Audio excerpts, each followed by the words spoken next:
Hi, I'm Len Rydell, the Executive Director of the Blue and Gray Education Society, and I'd like to welcome you to another lecture in our Petersburg to Appomattox series, which we conducted in Petersburg in September of 1996. Our next speaker is no stranger to you if you have been into the early archives. Herman Hattaway is a professor of history at the University of Missouri, Kansas City, or at least was 25 years ago. I'm sure that Herman is long since retired from that position, but Herman is a man of considerable intellect, even if a bit eccentric. And in previous programs, we had a chance to look at some of his earlier works, such as Edited Letters and the biography of Stephen D. Lee. But in this instance, we asked him to do a comparative study of the reasons that the North won and the South lost, or how the North won and why the South lost, which were the central themes of two tremendously complementary and important works that probably have not been seen or read as much as they ought to be, but will stand the test of time, already have for some 30 years or so, by Archer Jones, Herman Hattaway, Richard Berenger, and William Steele.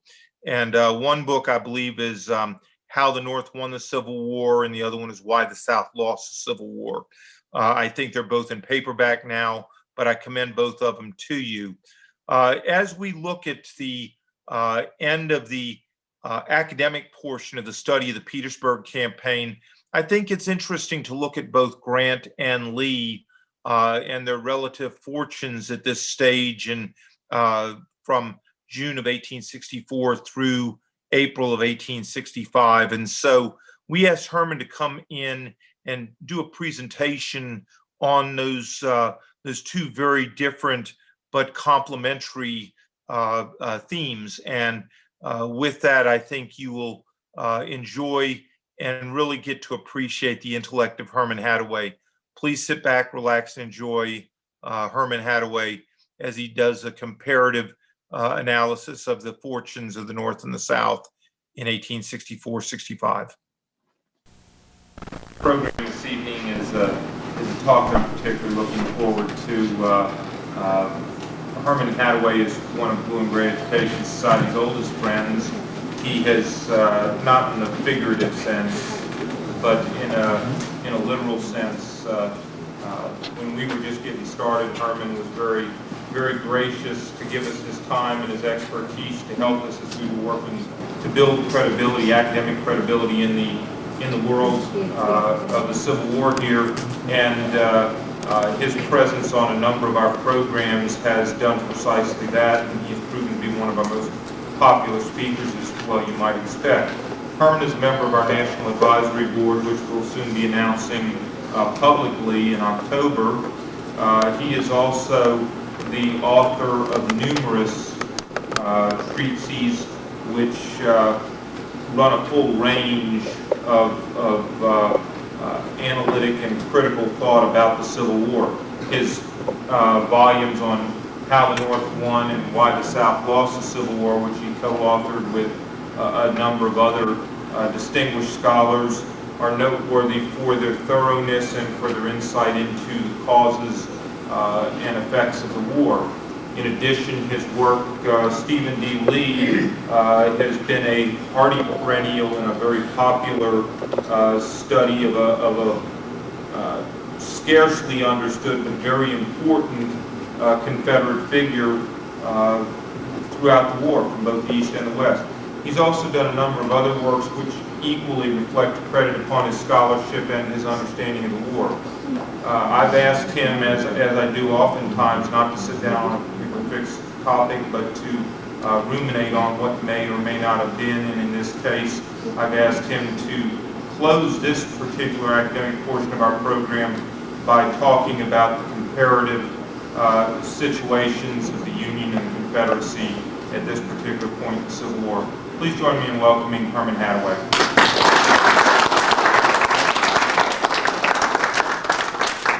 Thank you very much.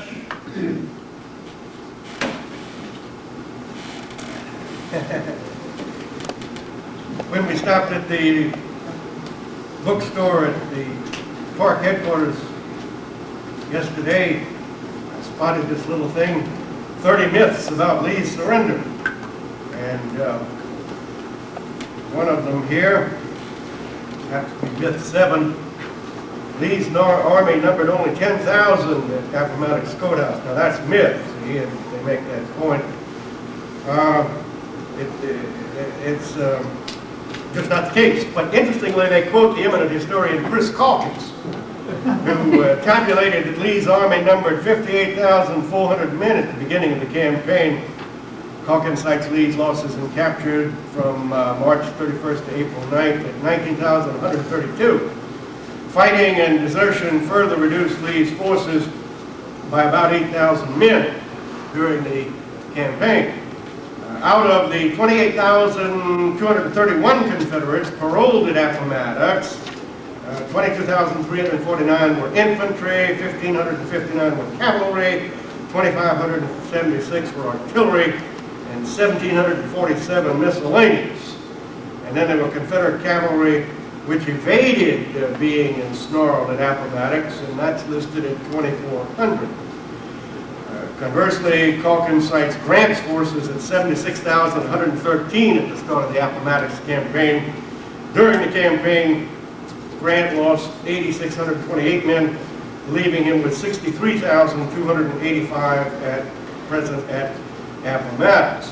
Well, the big message that I would like you to get from all that is that a lot of combat power was still possessed by the Confederates at Appomattox. And, of course, another of the 10 myths is that the war was over with the surrender, and that's not the case, of course. This book sort of puts it in a slightly different context, but anyway, Wednesday, April 26th, Confederate General Joseph E. Johnston surrendered 31,243 soldiers near Durham Station. Johnston also surrendered his entire department, which totaled around 90,000 men, which were scattered through North Carolina, South Carolina, Georgia, and Florida. May 4th, General Richard Taylor surrendered 42,293 soldiers in the Department of Alabama, Mississippi, and East Louisiana. May 10th, Confederate General Samuel Jones surrendered the military district of Florida. Galveston, Texas surrendered June 2nd. General Edmund Kirby Smith surrendering 17,686 men. And then, of course, the famous Confederate cruiser Shenandoah that decided to sail around the world before striking the last Confederate flag November 6th. So there was a lot of combat power remaining. They surrendered. They were able to continue to fight one way or another, but they didn't want to. And the people didn't want to support them in doing that either. You see, war really typically is not a contest wherein you just utterly beat and destroy all the will on the enemy's side. No, you convince the enemy that it would be better and more desirable and more comfortable to stop fighting. And that is what happened. See, Edward Porter Alexander suggested to Lee, urged to Robert E. Lee that he give the order to let the army disperse in small groups, take to the countryside, continue fighting as a guerrilla war. Well, Lee, of course, would have none of that. And then later, a long time later, Porter Alexander admitted that he himself was ashamed that he had urged that at the time. But he did urge that at the time, and at least theoretically, they could have done that. Now, of course, if you want to play with the idea that the war could have gone on a lot longer, you have to postulate that, well, say maybe the Southerners, the Confederates, wanted to win as badly as the North Vietnamese wanted to win. Well, they didn't, don't you see? In order to put up with what they would have had to have put up with in order to carry the war on like that, they had to have been a different people than they were.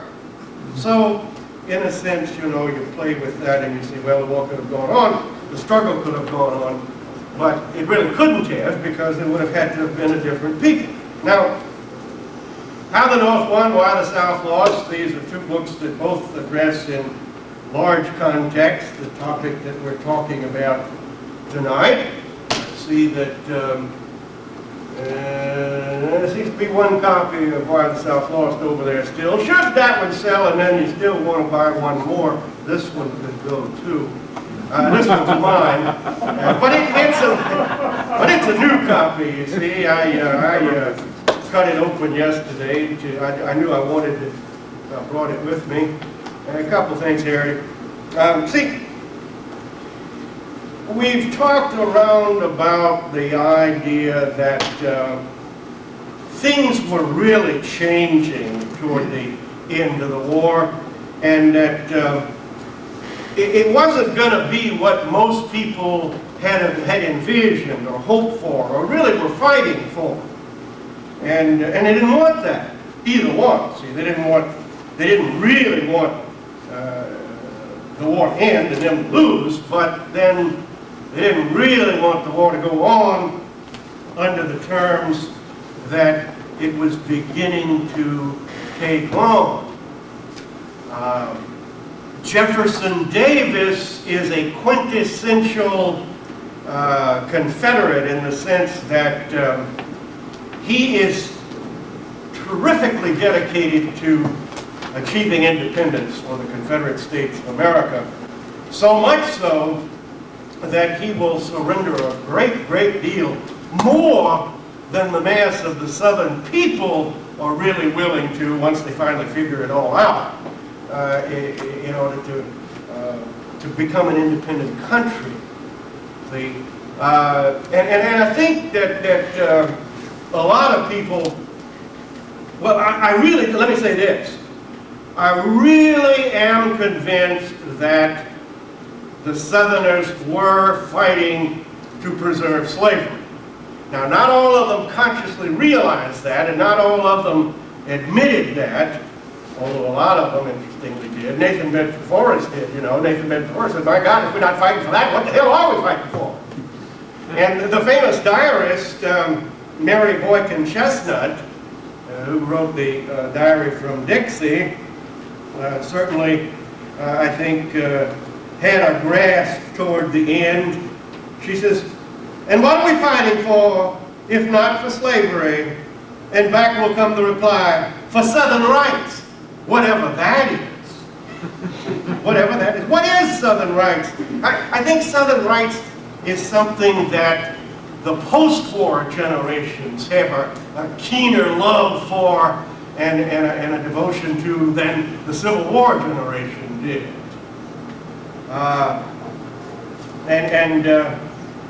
It's just, oh, for peace once more, wrote the rebel war clerk J.B. Jones.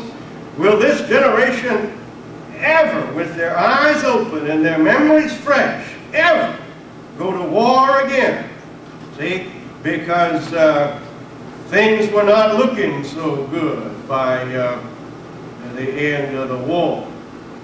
Former Senator William S. Oldham wrote, whatever false or incidental issues were raised during the war to arouse the passions, influence the judgment, and control the actions of men, there was, in fact, but one great paramount question between the parties, and that was whether the Constitution existed to create a government for a single political society and consolidate the pre-existing communities composing the several states into one great political family, or whether each state constituted an independent political sovereignty. Well, they would have liked that. They thought they wanted that, but not to the point of making the kinds of sacrifices that the Paraguayans were willing to do later in the same century, that the French, the Germans, the Russians did in this century. The South tried harder than the North did, all right, but the South really did not try as hard as it conceivably could have. Now, we published How the North Won in 1983, and Eric Foner reviewed it for the History Book Club, and I was always enamored with one of the things that he said because he was so correct. He said, I think probably they pondered the title very carefully because this is a book about how the North won, and it's not about a book about why the North won or why the South lost. And he says, the authors seem to reveal that they believe that the answer to that question is not to be found on the battlefield. He was right. And then 3 years later, Archer Jones and I, picking up 2 more collaborators, did complete this Why the South Lost the Civil War. And it's a very different book. I mean, in some respects, these are, only in one very remote respect are these books mirror images of one another, or books that really perhaps should have been written as one book, one long book together in the first place. It's a very different thing. How the North Won talks about the North developing superior managerial systems, the North having a superior military strategy, but one which they couldn't quite adequately implement until later in the war, but which they finally did. And then Why the South Lost addresses a lot of historiographical questions, a lot of previous arguments that various historians had made, including one that, well, the South lost because they suffered so many casualties, there were so many battle deaths, that there just wasn't anything left. And that's not the case at all, as I think will become quite clear as we push on. But, I grew up in South Louisiana and spent now many years in Missouri on the Kansas border. And sometimes I get a little emotional about some of this, but my mission in life is not really to somehow transist through time and have the war come out differently. I mean, I sort of enjoy all the lost cause stuff, and I have spoken to several United Daughters meetings, and at least one Sons of the Confederate Veterans meeting, and I sort of enjoy them, but you know, I mean, it's not a motto around my household, the South's going to do it again, because I don't know what the hell that would be that they might be going to do again. And I don't think they're gonna. But, well, it happened that Behringer has a brother who was a fairly prominent guy in Atlanta and a member of the Atlanta Historical Society. That's how we got set up very shortly after the publication of this book to address the Atlanta Historical Society. And I just wasn't expecting this. A lot of people, you know, the bottom, now this is a big book, see, and it's never totally fair to snooker a guy into saying, well, what are you really saying in the book? I'll give you one sentence, well, then I don't need to read that. Or you say, well, I don't agree with that, but then here's a 560 some odd page book that attempts to elaborate on the point. The South lost because the South really didn't want to win badly enough.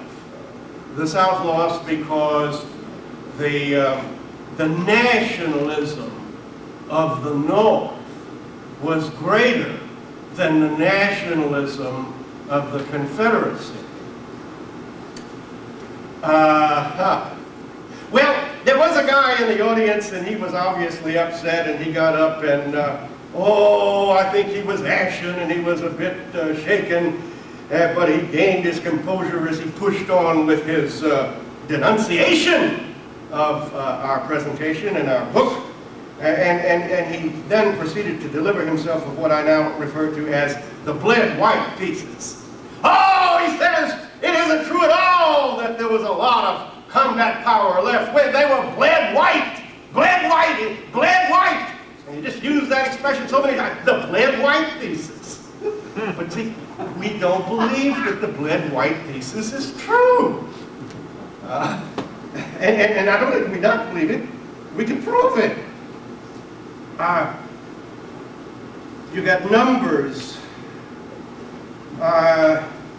This is from an extended passage in the book that in White South Lost that takes to task the McWhinney-Jameson, that's Grady McWhinney and Perry Jameson thesis, which of course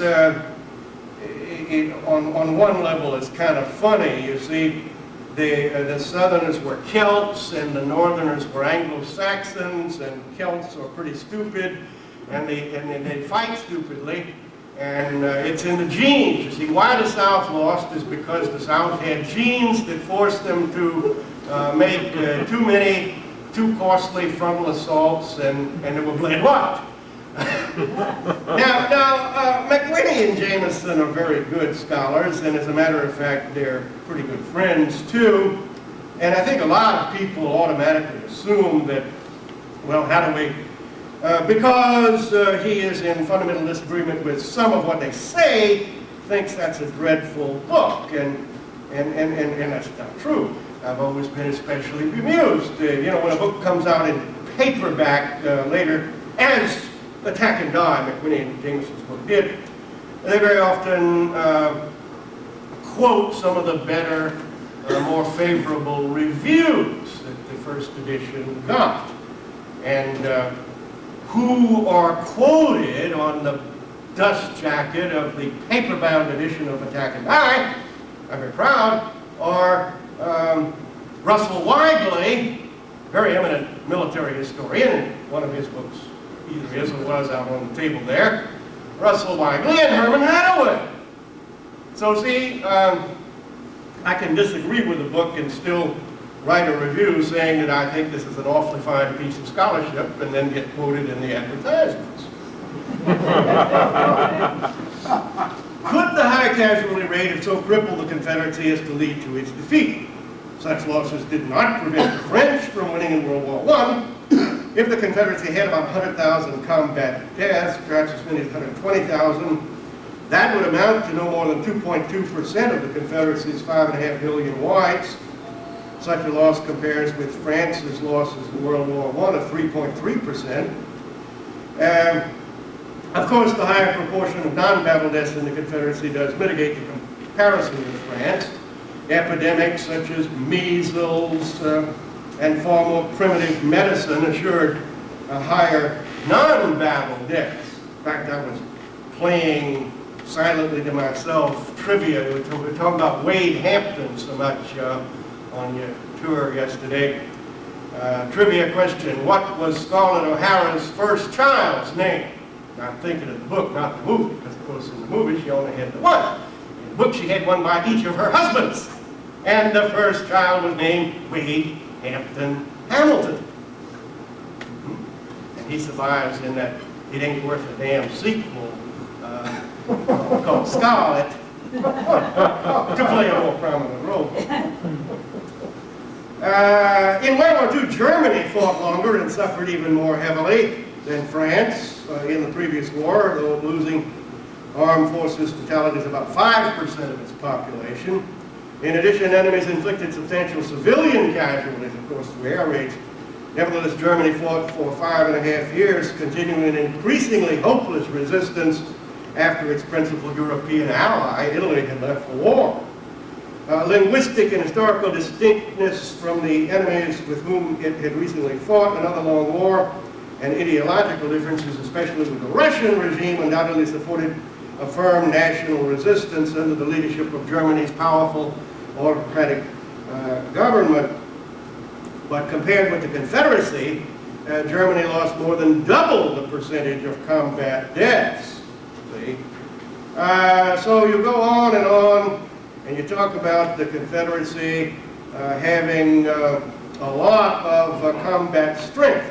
Well, look at this. See, the Confederacy was maintaining between 326,000, peaking at about 473,000, and 400,000 as of December 31st, 1864, 358,692 as of last reports. Now, that's interesting and I think impressive. The odds against the Confederates remained constant then through 1863, and then they began to tip away from them. Even so, you see, the Bled-Wright thesis postulates that they just got essentially nothing left. But the Confederacy could keep the nominal strength of its army near 400,000 almost to the end. What it could not supply was the want of confidence in victory and belief that it was worth enough to warrant additional sacrifices. Now, surely the heavy casualties do depress morale, as well as requiring the Confederacy to dig deeper and deeper into its more reluctant levels of the manpower barrel. And I don't know about this. I think Chris is probably right that a few of those blacks were committed to combat, and a whole lot more than were committed to combat did in fact muster up. But I do really doubt that a whole lot of blacks wanted to fight for the Confederacy, or that they would have ultimately been effective Confederate soldiers. But be that as it may, you didn't have to, I mean, it was all right, but you didn't have to use blacks to keep maintaining the fighting forces that could have,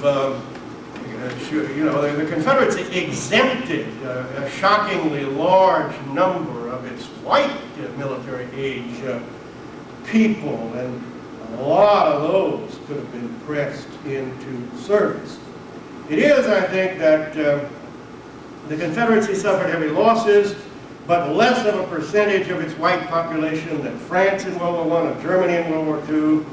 Enough men did remain available to keep the armies at full strength and to continue effectively to exploit the power of the defense and the great size of the country to make a continued formidable resistance.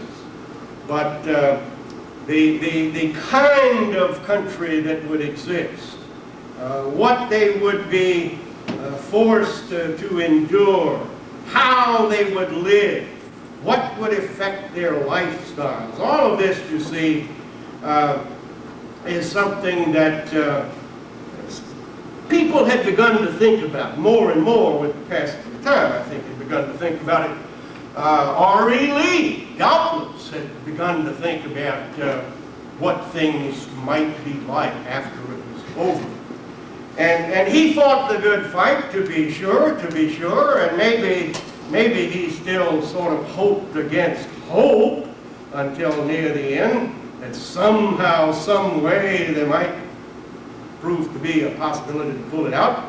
And yet, Stephen Woodworth, in his most recent work on Davis and Lee at war, suggests that Lee had begun to think in 1864 that they were not going to win, they could not win, and so it might have been a matter of honor, it might have been a matter of propitiation in time, but toward the end, Lee really simply told Davis that he really ought to end the war because they couldn't win it.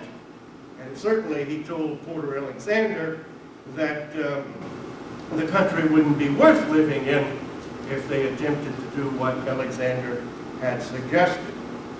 So on and on it had gone.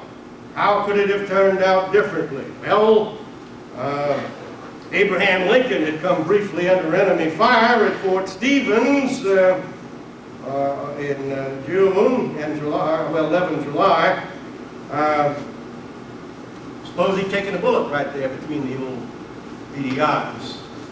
Or, there are all sorts of possibilities. Some of them are fun, some of them are absurd. Grant did take a nasty fall from his horse and was badly hurt. It took quite a good while to recuperate. Well, suppose it had been an injury exactly like Christopher Reeve. No. That would have put Grant out of the picture. All of these things are possibles. I mean, this is an enormously amusing and interesting little book by McKinley Cannon. It came out in 1960 to commemorate the beginning of the Civil War centennial. If the South had won the Civil War. How did the South win the Civil War? Well, Pickett's charge succeeded. And they busted through the center, and they rolled up, and then they continued on, took Philadelphia, and then took Washington, D.C., changed it to the District of Dixie, changed the name of the District of Columbia to the District of Dixie. The remnants of the Union fled and established a new capital in Columbus, Ohio. Columbus, Ohio. And the South won the war. Well, that's fiction, though, don't you see? Reality was increasingly otherwise. The Battle of Mobile Bay, taking the South's second to last major port, leaving them only with Wilmington, but leaving them with Wilmington. John Hunt Morgan being killed, the thunderbolt of the Confederacy, a very popular figure, a great hero. Sheridan's raids in the Shenandoah Valley, the failure of Sterling Price's ambitious Missouri raid in the far west, culminating in the fruitless and costly drawn Battle of Westport on the 23rd of October, and the costly rearguard action at Mine Creek near the Meridocene River in Kansas. But even so, and we do now know, even though there wasn't such things as Gallup polls, that Northern morale and will to continue reached the lowest point, its nadir, in the late summer of 1864. Now, things could have been different, see. Jubal Early got within about 5 miles of Washington, D.C., but he didn't get in. And it looked like Atlanta maybe wasn't going to fall, but it did. And then when Sheridan scored his victories in the Shenandoah Valley, those three things combined really changed a certain fundamental mindset. And that is, you see, that the Lincoln administration would safely and easily be reelected. It was close. Change of a few votes might have made some difference. And that's what the South had been counting on for a good while. The Lincoln administration being voted out in November of 1864. And if Atlanta had not fallen before then, if Early had busted in and done a little real damage in D.C., if Sheridan had not achieved his victories in the Shenandoah Valley, it may well be. And the Democratic Party had a peace plank in its platform. And George B. McClellan as its candidate. Now, McClellan had denounced the peace plank, but even so, what would he do if his party gained power and was very willing to negotiate? Then, of course, after Atlanta fell and a period of time of 2.5 months of occupation, Sherman then went on his famous march to the sea. But it's important, I think, to remember that there were other raids, too, that combined with Sherman's to tremendously depress the Southern popular will. And I think that's very much what did happen. Mark Grimsley suggests in his important and prize-winning book, Hard Hand of War, that contrary to popular myth, for the most part, the whites in the way of Sherman's raid suffered primarily the loss of crops and livestock and were left with enough provisions to make it through the winter, but none to share with friends or to further feed rebel troops. We're fighting not only hostile armies, Sherman said, but a hostile people. And that's what he was trying to do, you see, and not so much to wreak the great devastation and havoc of massacre or a total burnout or even a devastation of towns. Of course, Columbia, South Carolina was one of the hardest hit, but even that is garbled somewhat in myth. Marion Burner Lucas did an important book, and an altogether, unfortunately, underappreciated book some years ago, Sherman and the Burning of Columbia. Only about a third of Columbia burned, not the whole doggone city, as myth might hold. And in fact, probably the tremendous amounts of cotton that were stored there and stuffed here, there, and everywhere were much to blame for the seriousness of the fire. And in fact, a lot of the Union troops tried to help put it out. So, Hood's mad gamble, I don't know. Richard McMurray is on a number of your programs. I think finally, sometime in the 1997 campaign, he and I will be together on one of your dues. He could write a book about John Bell Hood. I don't think I could have done that. I think I, like Grady McWhinney, who got sick of Braxton Bragg halfway through and left it to be finished by one of his friends and colleagues, Judith Hallock. I don't think I could have finished a book about John Bell Hood. I know, but well, I guess I'm going to try to write something on Hood, but a combination of reasons why I agreed to do this. Gabor Barit has an annual seminar up at Gettysburg College, and it's kind of a big, impressive do. They bring in some interesting names, like this year they're going to have David Donald as one of the speakers, author of a very important new book on Lincoln, and an eminent historian who speaks a lot like this. And I'm looking forward to being on that program too, and I agreed to attempt to do a presentation on Davis and Hood. Well, I don't know how it's going to come out. I'll tell you, I don't think too much of Hood. But he fought the Battle of Franklin, and he fought the Nashville battle, and he destroyed the Confederate Army of Tennessee. That great memoir, Company H, by Sam Watkins, has a pertinent passage. My flesh trembles and creeps and crawls when I think of it today. My heart almost ceases to beat at the horrible recollection. Would to God I had never seen such a scene. Well, but he did.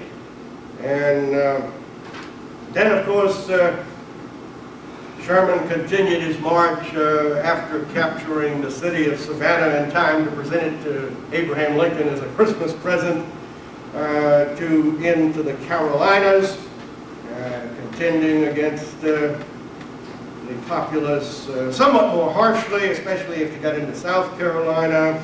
Even so, Confederates now were gathering fragments of forces, mostly remnants, bedraggled and battered.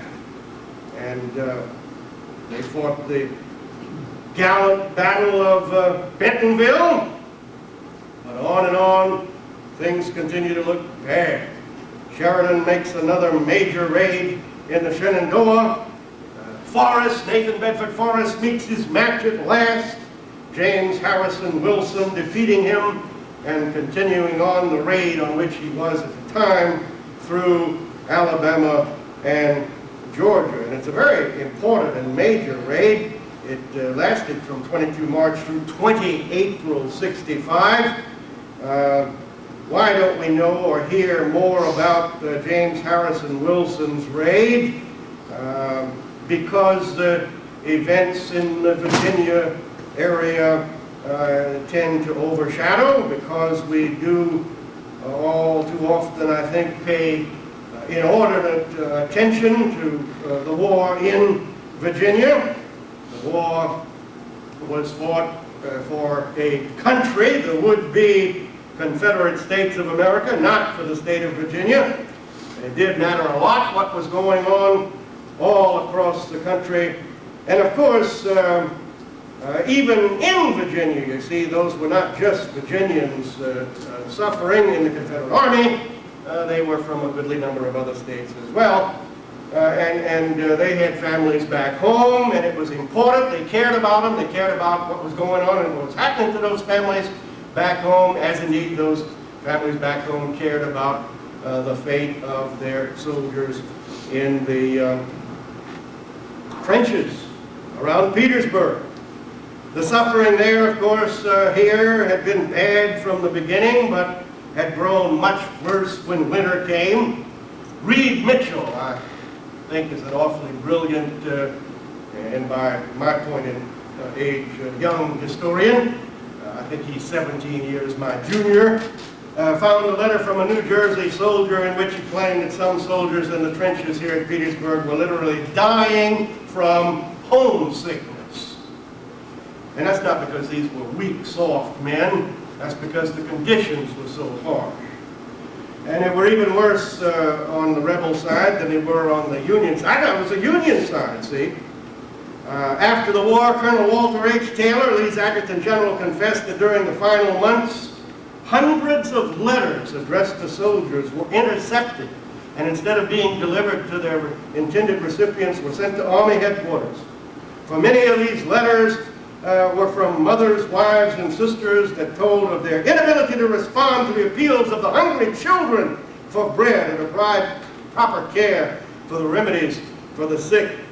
And in the name of all that was dear, appeal to these men to come home, rescue us from these ills that we're suffering and the starvation that's threatening them. Well, any soldier who got such a letter was sure to have been morbidly depressed. And some soldiers did get those letters. Not the ones that were intercepted, but others. And then whenever opportunity opened, the Federals stretched the line still more. Fall of Petersburg finally came, and Robert E. Lee's sorely depleted army tried to swing around and elude the Federals, hoping to get to Danville, Virginia, and then perhaps ultimately to unite with Joseph E. Johnston's army. But it didn't work out, because to Lee's bitter dismay, the logistics did not flow correctly and as needed. At Amelia Courthouse, they got ammunition, that's fine, but no food. That's horrible. And then the final end. But elsewhere, too, other Confederate surrenders followed. Mobile. Even after Lincoln was assassinated, still more troops in the field surrendering. And so they finally did. Now, Sherman and Grant both much feared, and at least Sherman firmly believed that the Confederates would try the guerrilla struggle. Sherman wrote to Grant and said, after the organized resistance, the Confederate forces would dissolve, and I'm quoting now, into numberless bands of desperadoes. Such men as Mosby, Forrest, Red Jackson, others who know not and care not for danger and its consequences will fight on. But they didn't. Many years after the Civil War was over, what follows here is not only conclusion, but also is a 2.5-page essence distillation of his book. Many years after the Civil War was over, former Confederate Lieutenant General Stephen D. Lee said that the reason the Confederates managed to hold out as long as they did was because the women of the South would not allow surrender until the very end had been reached. He doubtless overstated and romanticized the point, but he touched upon a key factor. Support from the home front was crucial and necessary, and it finally crumbled, and when it did, so too did the would-be nation. The capitulation of the Confederacy was but a symptom of defeatism, which by this time had permeated the South. Few, indeed very few Southerners wished to continue to fight, far fewer than now think maybe they would like somehow to do so. It was pathetic letters from wives, sweethearts, and mothers that induced many a tired rebel soldier to give up and desert, and far many more of them were delivered than were intercepted by zealous Confederate staff officers. Before God, Edward, had one soldier's wife lamented, "Unless you come home, we must die. Last night I was aroused by little Eddie's crying. He said, 'Oh, Mama, I'm so hungry.'" And Lucy, Edward, your darling Lucy, she never complains, but she's growing thinner and thinner every day. In January 1865, another wretchedly suffering and barely literate North Carolina woman penned this to her son: "Tell them all to stop fighting and come home to live. If you all would put down guns and come home and let the big men stay and fight, and would soon stop. If all you stay there, you all will be killed, and I want you to come home." And the war itself had made some of its own conditions, for somewhere along the way, just as the Union officially had added to its original war rate, which was the obliteration of slavery, not at the outset being a war rate, so too had the Confederate leadership altered the concept of the political goal of the war. Now, even if the Confederacy did continue, slavery was going to be gone. Preserving that institution had been only a part, but it had been a large part of what the Confederacy had come into being to protect in the first place. Beyond the loss of slavery, much else previously dear to Confederates now would have to be demolished. State rights appeared to be gone. Build a strong central Confederate States of America, what do you want that for? Soul-searing casualty lists painfully proclaimed the loss of a staggeringly large number of young men. Confederate nationalism had been too romantic and too flimsy. The supposedly different form of government for which the people of the Southern Confederacy might have been willing to endure an ending struggle in order to maintain was too murky and beclouded in its difference. Even God seemed to be turned against the South. Indeed, a peculiar brand of theology suffused throughout many of the Southern churches, which more and more tugged at people's hearts and consciences, suggesting to them that they had violated God's will. A true depression settled into the psyches of the Southern people. They long had been praying for peace, but gradually the prayers shifted from being long entreaties from peace with some tinge of satisfaction, peace at least in part on the South's terms, more and more to becoming pining prayers for unadulterated peace, peace on any terms. Something had happened during the final winter of the war. Something by early 1865 had rendered Southern morale beyond recovery, and even before the army surrendered, the people were beaten.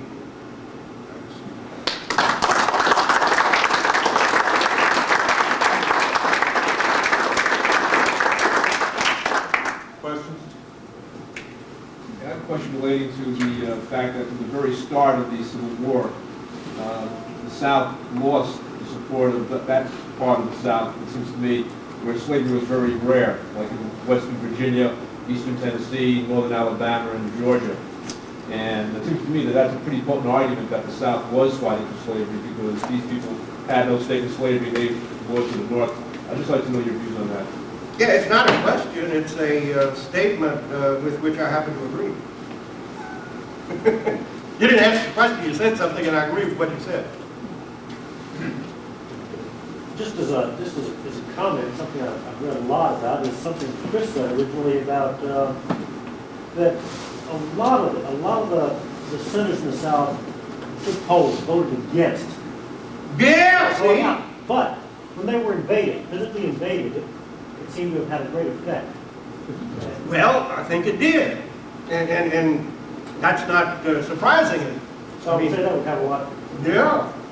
I mean, you know, in some respects, I was disappointed in a lot that Shelby Foote did with the Ken Burns thing. For example, he said a number of things that were actually quite counter to what he said in his book. And one of the things that he said was, oh, he thought the North was fighting with one hand behind its back, and that it was such a, I don't think the North was fighting with one hand behind its back, I really don't. But another thing that Shelby Foote said was, just quoting one of the soldiers, said, why are you fighting? I'm fighting because you're here. You're down here. I think a lot of people did fight because their home region, their homeland was invaded. And many of us would do that even today if that happened. What percentage do you think of the population in the South was for secession? And what was the percentage opposed to secession? And how much was caught up by the politicians and swept along? Yeah, well, we didn't have CNN Gallup polls in those days. But I think it was pretty close, I think that the percentage that was for secession was a very small majority, perhaps, and perhaps a falsely constituted majority. Perhaps a lot of people were sort of goaded into being for secession, and if they really thought about it, they weren't. Of course, you have to remember that there were a lot of Confederates that believed in the right of secession. Once you can get back into the ideological realm, they are Jeffersonians, Calhounites. They do believe that the states have a lot of rights and maybe, in fact, should be sovereign. And they do believe that the original intent of the Constitution has been perverted. But they're not for secession then. These are the so-called cooperators.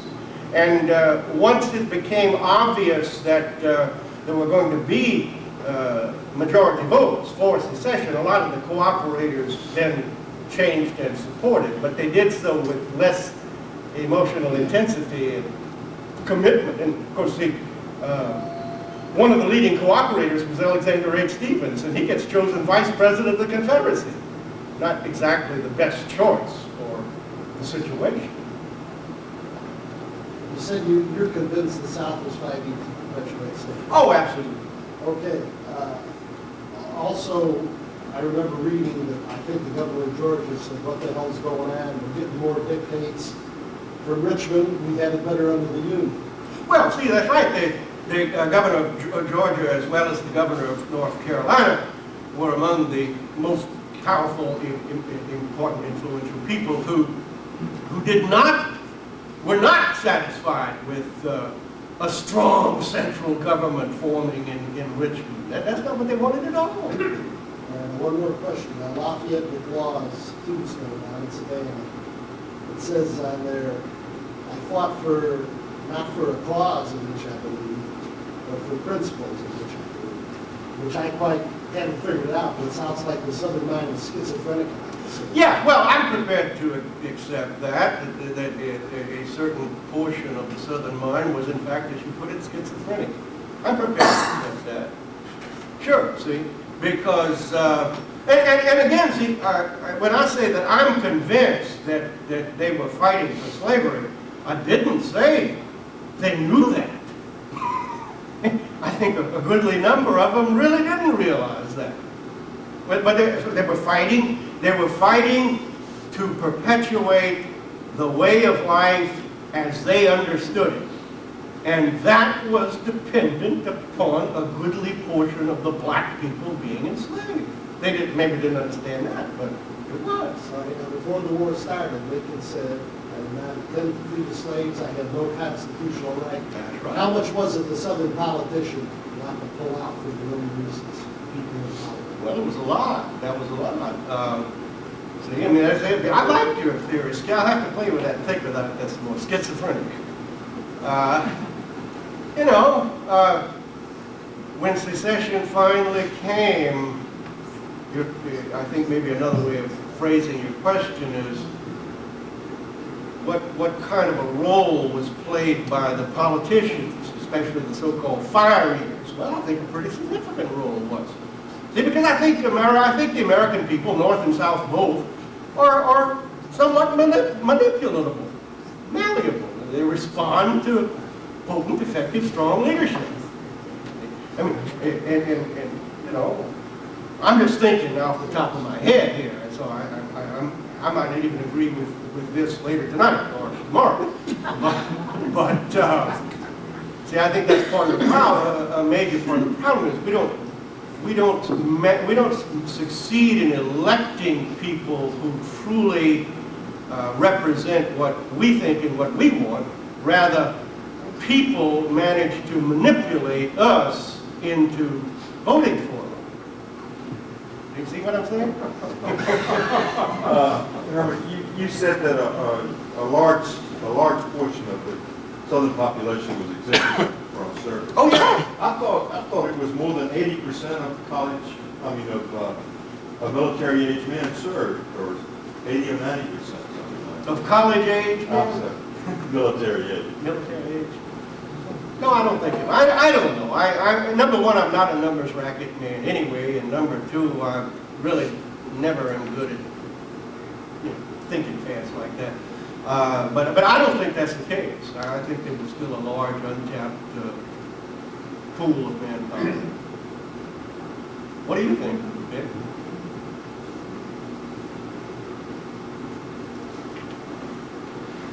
I'm not so convinced there is a large untapped pool of combat effective manpower. And that's a key word, and you alluded to it when you referred to the South digging more deeply into less committed elements. Yes, yes. There's a major effort in October of 1864 to bring white men who are in uniform into the combat front.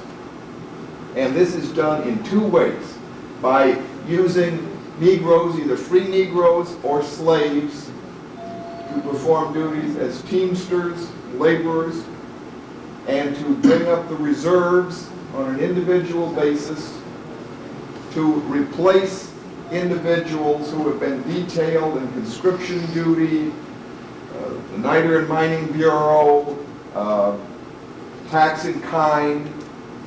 And a lot of these people are brought forward into the Army. The Army of Northern Virginia is stronger at the end of October than it is the end of September, despite having fought 4 battles in October, and despite having been reinforced by only 2 small battalions, including the Savannah Guards, to which Chris referred in his talk. Most of this influx of manpower is individual, so it looks good on paper.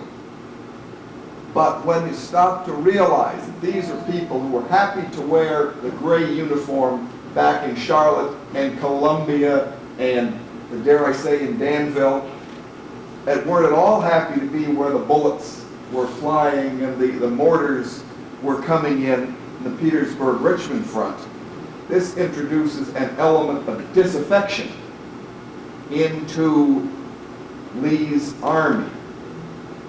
And when this is followed by the overwhelming re-election of Lincoln and the repudiation of the Peace Democrat Party and the treasonous Copperhead elements of the North, in which the South had pinned so much hopes, as you had said, and then followed right by Sherman's march to the sea and the devastation of the home front and the terrible blow to morale that represents. These 3 elements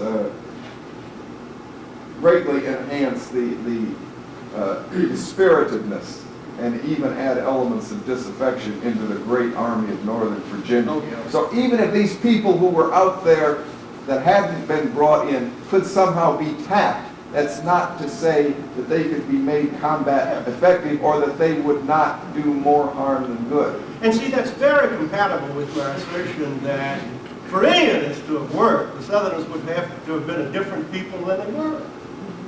I don't really think that it could have turned out differently. I'm sorry, one quick How one. about Would it make any difference if Lincoln's call for 75,000 volunteers had come a month or so later? As far as the states, the southern states voting for secession? well, the second secession, the 4 additional states that left, well, I don't know, it might have. That was the precipitating element.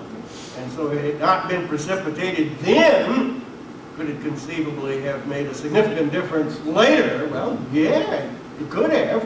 After all, Maryland and Kentucky didn't go out, and the Southerners much hoped that they would, but didn't. Okay. Thanks.